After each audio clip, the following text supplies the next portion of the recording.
O tema da nossa mensagem de hoje é Olhando para o Alvo. Ela está baseada no texto de Filipenses, capítulo 3. Peço que os irmãos abram comigo a palavra do Senhor.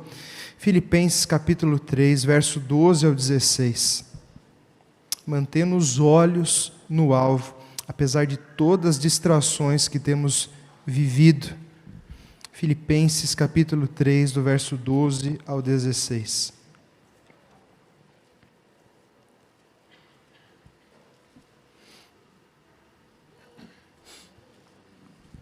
Filipenses 3, 12 ao 16. Diz assim a palavra do Senhor. Não que eu tenha já recebido, ou tenha já obtido a perfeição, mas prossigo para conquistar aquilo para o que também fui conquistado por Cristo Jesus. Irmãos, quanto a mim, não julgo havê-lo alcançado, mas uma coisa faço, esquecendo-me das coisas que para trás ficam e avançando para as que diante de mim estão, prossigo para o alvo, para o prêmio da soberana vocação de Deus em Cristo Jesus. Todos, pois, que somos perfeitos, tenhamos este sentimento. E se porventura pensais de outro modo, também isto Deus vos esclarecerá. Todavia andemos de acordo com o que já alcançamos. Vamos orar? Senhor nosso Deus, nos colocamos mais uma vez diante do Senhor, ó Pai, reconhecendo que o Senhor é grande e poderoso, e nós pequenos e falhos, ó Pai, reconhecemos a nossa insuficiência para compreender a Tua palavra, mas também para vivê-la. Pedimos, portanto, ó Deus, a instrução que vem do Senhor, o agir do Teu Espírito. Pedimos, ó Pai, que o Senhor ministre ao nosso coração, que o Senhor revele para nós, mediante a Tua palavra, aquilo que precisamos mudar e nos capacite, ó Deus, a viver isso para o Teu inteiro agrado, para a Tua honra e para a Tua glória. É na confiança e no nome de Jesus que nós oramos. Amém. Apenas com os olhos em Cristo, temos o suficiente para seguirmos em frente. Temos aquilo que é necessário para seguir em frente, apenas com os olhos em Cristo. Esse é o resumo daquilo que nós vamos falar hoje. Apenas com os olhos no alvo, no Senhor Jesus, é que nós vamos ter o necessário para seguir em frente. Paulo aqui no capítulo 3, ele está falando, ele introduz o capítulo 3, e ali logo no começo ele fala dos falsos mestres, da falsa circuncisão, que eram pessoas que estavam no meio da igreja, tentando de alguma forma perverter o puro evangelho, tentar minar a autoridade de Paulo sobre eles, e dessa suficiência do evangelho sobre a vida daqueles irmãos. Paulo ali vai confrontá-los. Paulo vai dizer que se eles pensam que podem confiar na sua própria carne, nas suas próprias obras, Paulo vai dizer eu muito mais. E Paulo passa a descrever então as suas credenciais, quem ele era, a sua origem, os seus estudos, o seu ministério. E Paulo de forma clara vai dizer tudo aquilo que para mim era lucro, considerei como perda por causa de Jesus. Claramente mostrando que os olhos de Paulo não estavam sobre ele, na sua própria justiça, mas estavam voltados para o Senhor Jesus, para esse alvo bendito que nós possuímos. É nesse contexto que Paulo está falando os seus olhos fitos em Jesus e em mais nada, que ele vai dizer, não que eu o tenha já recebido, ou tenha já obtido a perfeição, mas prossigo para conquistar aquilo, para o que também fui conquistado por Cristo Jesus. Paulo fala de alcançar a ressurreição dos mortos, aqui no versículo 11, só que ele diz, olha, não que eu já tenha alcançado a ressurreição ela está ligada à perfeição, à consumação, à vinda de Jesus, o nosso encontro com Ele, a transformação do nosso corpo.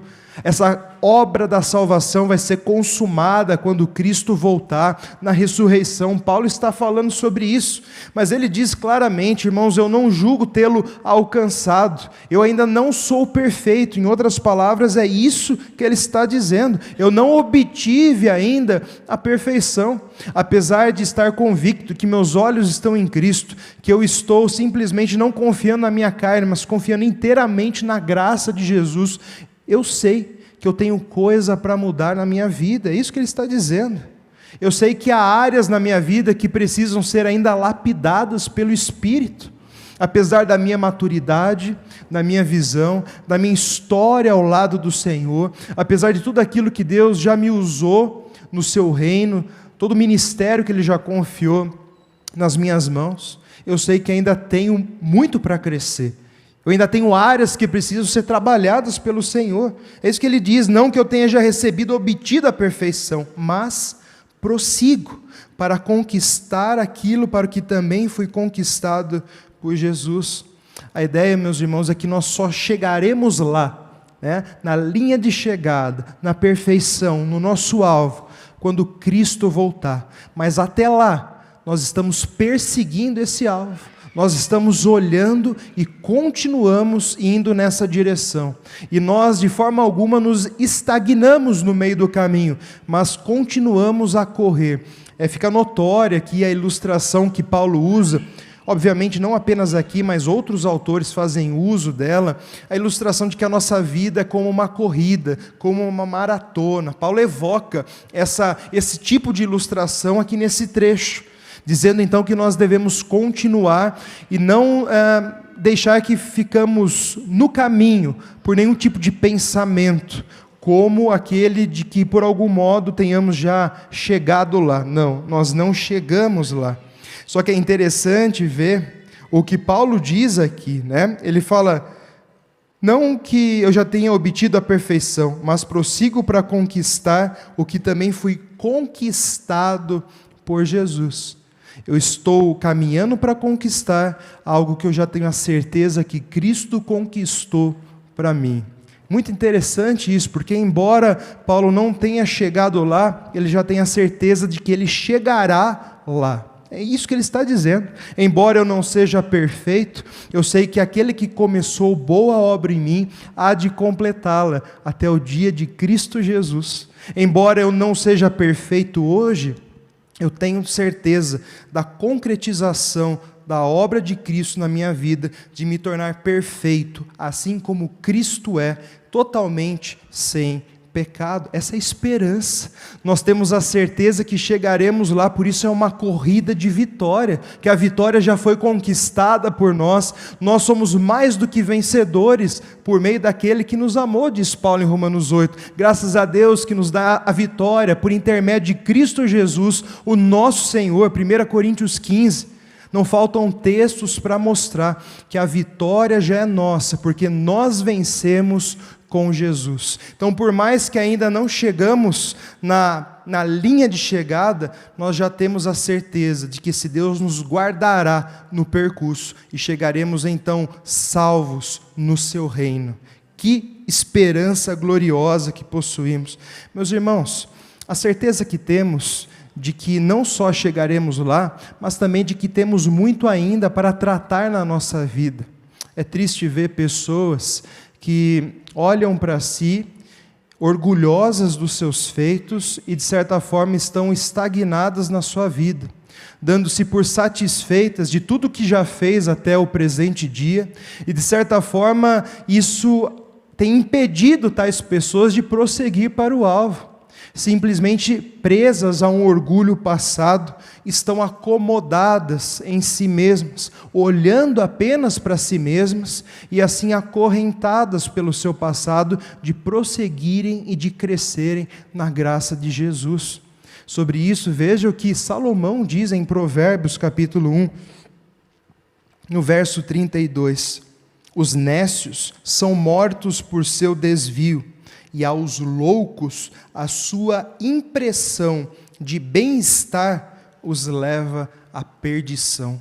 Aos loucos a sua impressão de bem-estar os leva à perdição. É triste de ver, mas há muitos que têm essa impressão de que estão bem e não precisam mais de muita coisa, que já chegaram lá, embora ainda não tenham de fato chegado lá. Muitos têm essa impressão. Eu já ouvi gente dizer: puxa, já fui muito tempo na igreja, já aprendi tudo, eu vou lá, já ouvi tudo aquilo que os pastores, os líderes falam ali, não preciso mais ir à igreja, como se bastasse, como se ele mesmo se bastasse. Irmãos, é mais comum do que nós pensamos esse tipo de raciocínio. Há pessoas que estão bloqueadas pelo próprio orgulho, cegas em si mesmas e impedidas assim de ouvirem a voz do Senhor e de serem usadas por Deus nessa caminhada, nessa corrida da vida cristã. Sobre isso, Paulo vai dizer em 1 Coríntios 3,18: ninguém se engane a si mesmo. Se alguém dentre vós se tem por sábio nesse século, faça-se estulto para tornar-se sábio. Veja que interessante, se alguém acha que é sábio, faça-se estulto para tornar-se sábio. Em outras palavras, o caminho para a sabedoria não é orgulho, mas é humilhação. É você entender que de fato você não é sábio, e sim precisa de muito ainda para chegar lá. Veja que essa impressão de bem-estar de fato é uma loucura, que nos cega e nos tira do caminho, não apenas nos estagna nele, mas nos tira do caminho. Onde estão os nossos olhos? Em nós ou em Jesus? Porque se eles estiverem em Jesus, não tem como nós ficarmos estagnados diante da perfeição, daquele que é glorioso, santo e puro. Nós vemos sempre aquilo que precisamos mudar diante da sua glória.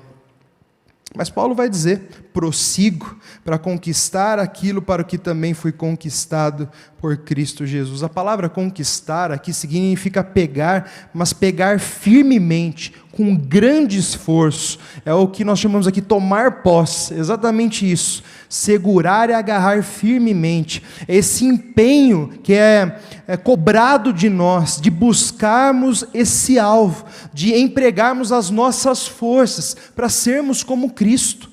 Oramos, dependemos da sua graça, mas estamos assim, caminhando firmemente na sua confiança. O pastor Newton falou, de orar e trabalhar. Com o mesmo empenho que nós oramos, nós nos esforçamos para sermos com Jesus, contando com essa graça sobre a nossa vida, que nos apoia, que nos sustenta e que nos fortalece para tal. Conquistar aquilo para o que também fui conquistado por Cristo Jesus. Temos a certeza da vitória, como já dissemos.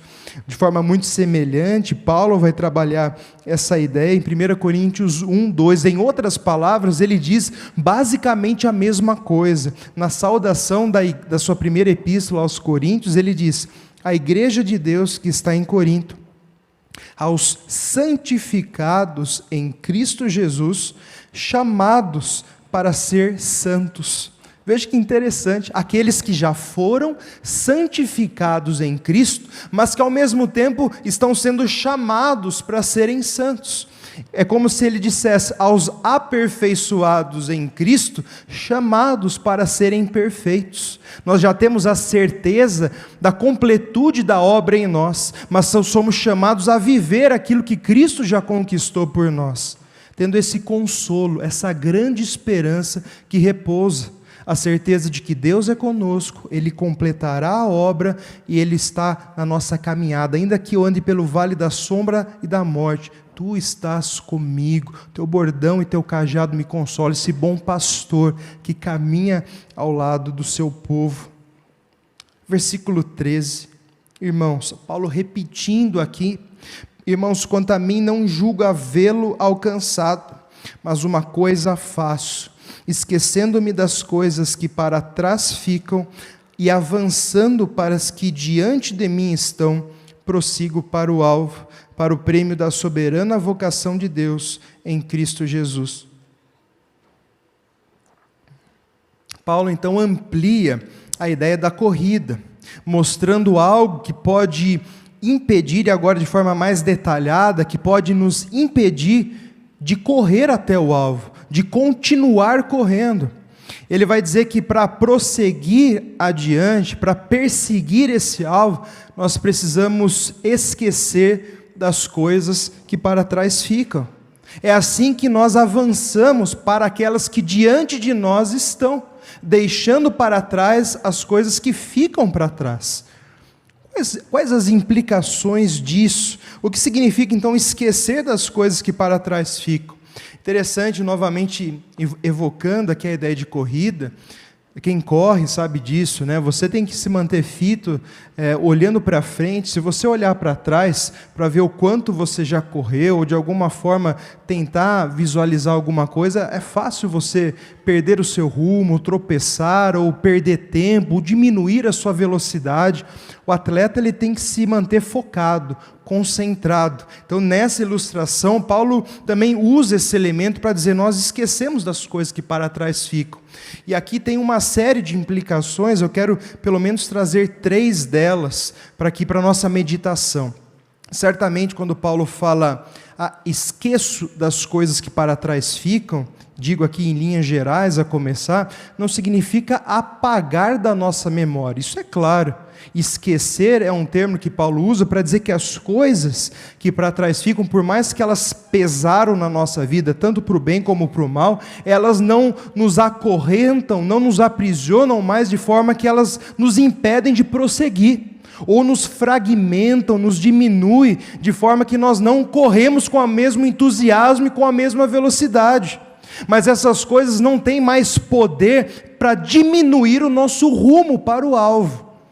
Em linhas gerais, é isso que Paulo está dizendo. Todas as coisas boas e más do passado não têm mais poder para diminuir a minha velocidade que eu estou correndo até Jesus. Pegando a ilustração, é isso que Paulo está dizendo. Quais são essas coisas que ficam para trás? Como eu disse, vou citar pelo menos 3 implicações disso, né, de esquecer as coisas que para trás ficam. O primeiro pode ser o orgulho, que nos cega, ou seja, tanta coisa boa que eu fiz para trás, você olha para trás e fica orgulhoso do quanto você já avançou, do quanto você já correu nessa corrida. Puxa, eu estou bem, o pessoal está lá atrás, comparado com os outros, eu estou muito bem nessa corrida, e aquilo te enche, esse orgulho que nos cega. Paulo, ele disse aqui, Paulo tinha muito, se alguém pensa que pode confiar na carne, eu ainda muito mais, circuncidado ao 8º dia, da tribo de Benjamim, Paulo vai descrever as suas credenciais aqui. Paulo tinha motivos para se orgulhar, tudo aquilo que ele fez, quem ele era, tudo aquilo que ele tinha conquistado. Assim também eu tenho certeza que cada um aqui pode contar coisas boas do seu passado. O problema é quando essas muitas coisas boas nos aprisionam. Pessoas que dizem, puxa, eu já fiz isso, já fiz aquilo, estudei aqui, trabalhei aqui, e essas coisas fazem com que a pessoa cruze os braços no presente. Os muitos trabalhos passados impedem o trabalho no presente. Deixam a pessoa estagnada, acomodada. Não, agora é a vez dos outros, eu vou ficar por aqui. Eu entendo, meus irmãos, que a nossa vida é feita de etapas, e muitas vezes nós vencemos, né? Nós passamos determinadas etapas, mas se nós estamos vivos, sirvamos ao Rei. Deus tem mais para nós, Deus quer continuar usando a nossa vida. Em linhas espirituais, a nossa aposentadoria espiritual é só no céu, lá eu descanso, e não é do trabalho, é do pecado. Enquanto estamos vivos com fôlego em nossas narinas, Deus quer usar a nossa vida para servi-lo de alguma forma. Por isso, não nos prendamos, meus irmãos, ao passado, enchendo o nosso coração, inflando o nosso coração com orgulho e cegando assim os nossos olhos para continuar servindo ao Senhor. Lucas 17, verso 9 e 10. Ali Jesus contando uma ilustração, uma parábola, falando do Senhor. Porventura o Senhor terá de agradecer ao servo, porque este fez o que lhe havia ordenado? Assim também vós, depois de haverdes feito quanto vos foi ordenado, Dizei, somos servos inúteis, porque fizemos apenas o que devíamos fazer. Em outras palavras, não há motivo de vanglória. Se servimos ao Senhor, essa era de fato a nossa responsabilidade. Não temos do que nos gloriar. Estamos aqui para servir ao Senhor. Ele nos redimiu, Ele nos resgatou. Não há espaço para a soberba e para o orgulho. Nós vivemos para isso mesmo, para servir, e vamos continuar servindo, até quando o Senhor decidir nos chamar. É interessante, talvez algum dos irmãos já presenciaram isso. Às vezes tem pessoas que vão contar o seu testemunho de conversão, e às vezes parece que fala com tanto orgulho dos pecados que fez do passado, não é? Contam de boca cheia das coisas que fizeram, e não tem vergonha, parece, e quando vai falar da salvação, e Jesus me salvou, amém. Então gasta-se, tanto tempo falando dos pecados, parece com tanta vibração, e quando vai falar do que Cristo fez, e Cristo me salvou, e acaba. O orgulho de coisa errada ainda, não é? Como você olha para o seu passado? Será que os seus olhos estão tão presos atrás da sua vida, que você já não vê mais Jesus lá na frente? Não permita que o passado cegue os seus olhos. Viva quebrantado, olhando para Jesus. Quem olha para Jesus vive humilde na sua presença. A graça de Cristo nos humilha, para termos essa consciência de, como diz Paulo, não julgo tê-lo ainda alcançado, mas caminho para conquistar. Essa consciência só tem aquele que está olhando para Jesus. Uma segunda implicação das coisas que para trás ficam, esquecendo-me das coisas que para trás ficam, é a culpa que nos sobrecarrega. Irmãos, isso é muito comum. Vemos pessoas que estão tão desanimadas consigo mesmas, que isso também as impede de prosseguir para o alvo. Pessoas que simplesmente se sentem inúteis, que ao olharem para trás, não vê ninguém, todo mundo já está na frente, ou se vê aprisionadas por erros e pecados e diz, não dá mais para correr, não tem mais esperança nessa corrida para mim, por culpas que simplesmente pesam sobre os ombros. Você já teve essa sensação de que parece que Deus não te ouve mais, de que você sente frio na fé e parece que não tem mais jeito para você?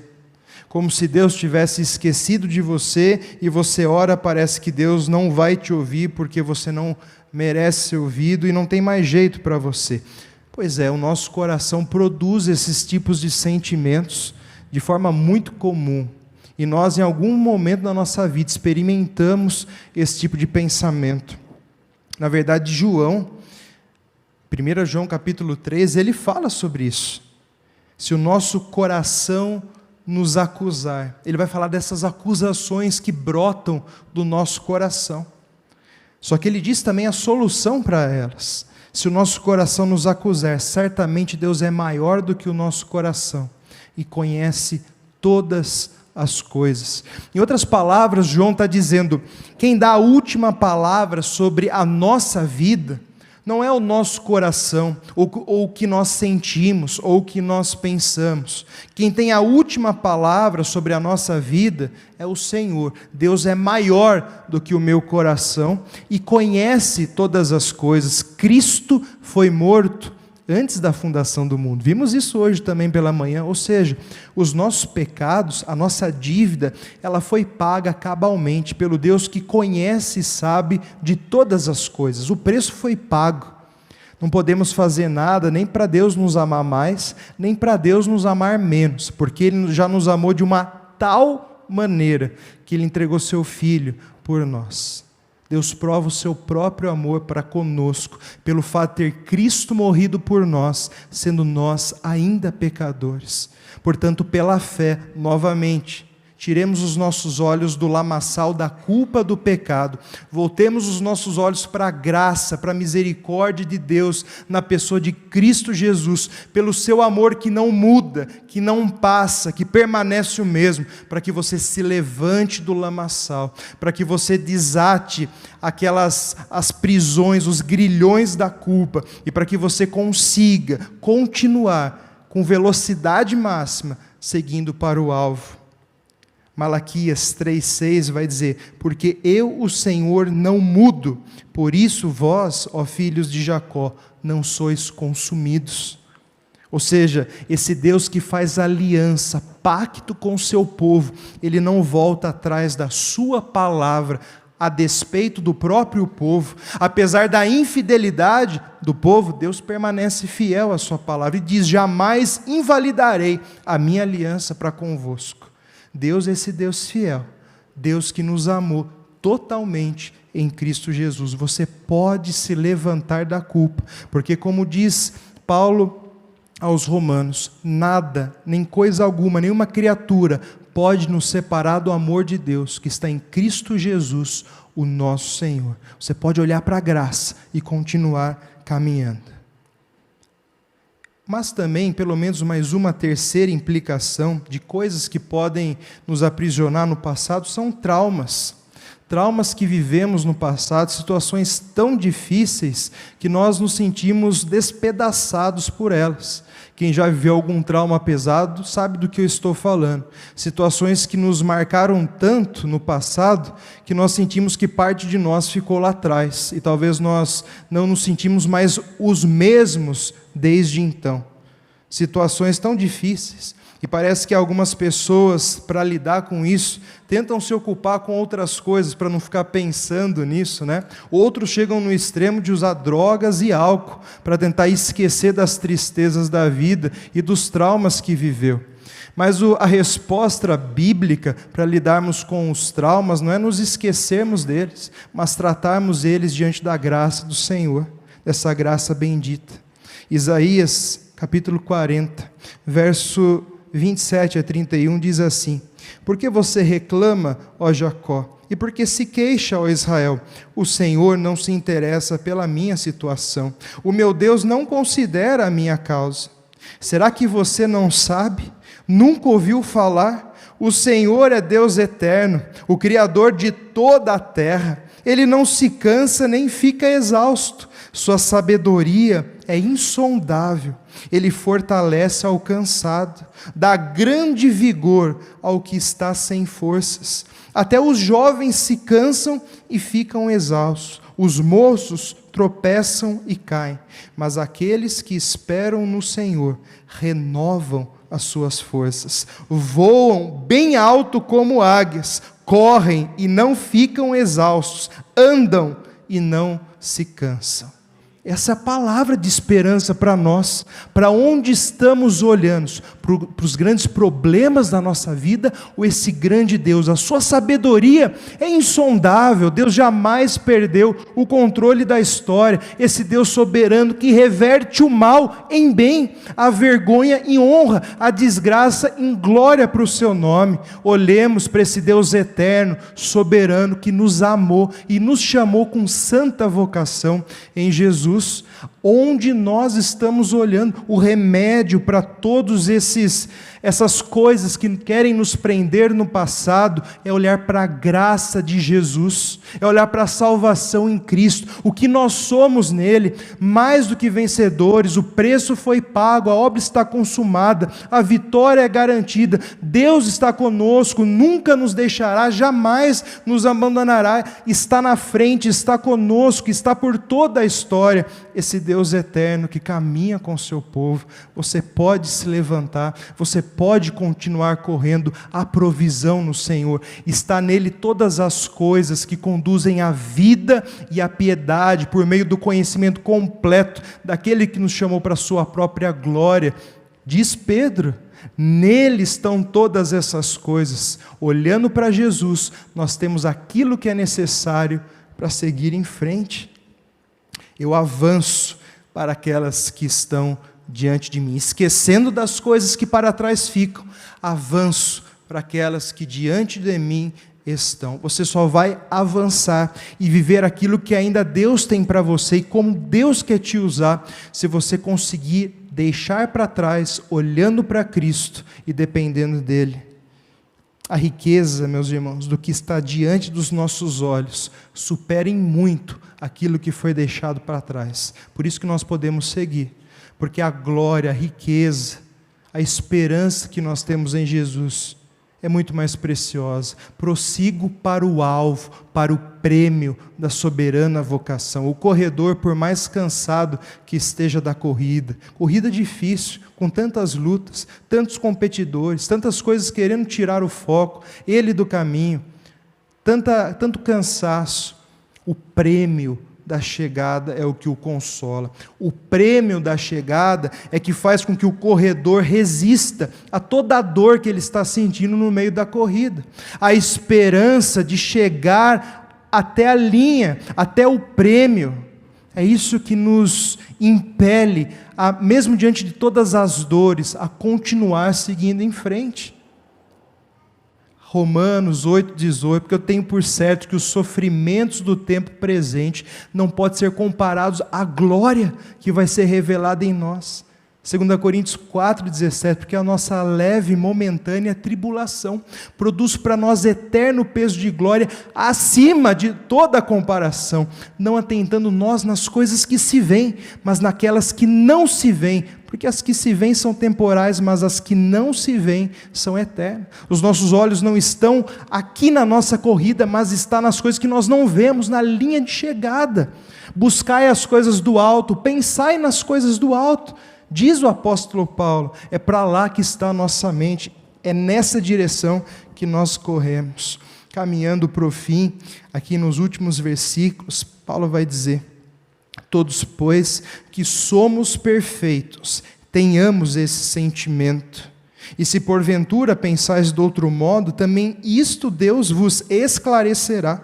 Todavia andemos de acordo com o que já alcançamos. Agora ele falou que ele não era perfeito, que ele não tinha chegado lá, mas agora ele diz: todos que são perfeitos, tenhamos esse sentimento. O que Paulo está querendo dizer?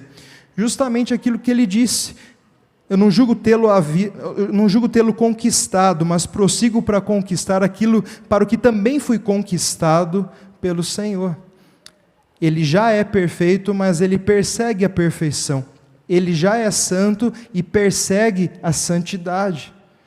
Ele está em processo de aperfeiçoamento, mas ele sabe que em Cristo ele já é perfeito. E todos nós que somos em Cristo perfeitos, santificados, salvos, filhos de Deus, tenhamos esse sentimento. É isso que Paulo está querendo dizer aqui. E esse sentimento, na verdade, é uma forma de pensar, é uma mentalidade, a mesma palavra que foi usada em Filipenses 2,5 para dizer: tende em vós o mesmo sentimento que houve também em Cristo Jesus. Ou seja, tende em vós a mesma disposição mental, a mesma inclinação de coração. Então ele diz: todos nós que somos perfeitos, pensemos dessa forma. É isso que ele quer dizer. De que forma é essa que ele está dizendo? Que devemos renunciar à nossa confiança em todas as coisas para nos apegar somente em Jesus, para que tiremos os olhos das coisas que querem nos prender aqui e no passado, para olharmos tão somente para Jesus. Todos que somos perfeitos, temos que pensar dessa forma, temos que olhar para Cristo somente, e olhando para Cristo, nós temos aquilo que é necessário para seguir. Todavia, andemos de acordo com o que já alcançamos. Sem dúvida, meus irmãos, muitos não vivem de acordo com aquilo que eles já são em Cristo. O que Paulo quer dizer com esse último versículo significa que nós temos que aproveitar, desfrutar e usar tudo aquilo que Deus já fez na nossa vida, aquilo que nós temos em Cristo, para viver de forma abundante.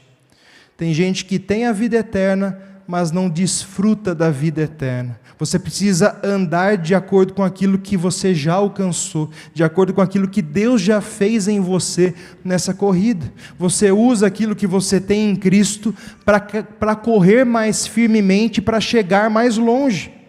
Você só consegue caminhar mais se você usar o que Deus tem feito em você até agora.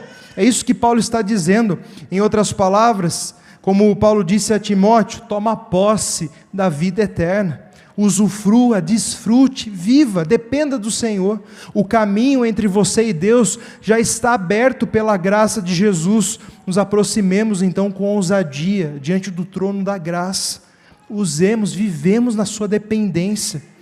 Nós temos todos os recursos, meus irmãos, para ficarmos em pé, para seguirmos. Usemos esses recursos, dependamos então da graça do Senhor.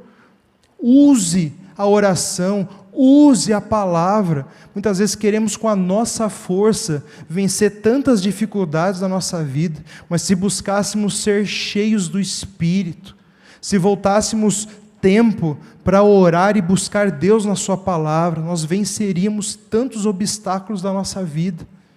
Em Cristo nós temos aquilo que é necessário, meus irmãos, para seguir em frente. Portanto, que Deus nos dê essa graça bendita de olhar para Jesus e de depender dEle para correr. Corramos com perseverança a carreira que nos está proposta, olhando firmemente para o autor e consumador da nossa fé. Amém? Vamos orar pedindo que Deus nos ajude. Convido os irmãos a ficarem em pé. Nós vamos orar pedindo que Deus nos dê graça, para que nessa semana Ele nos use como instrumentos da sua glória.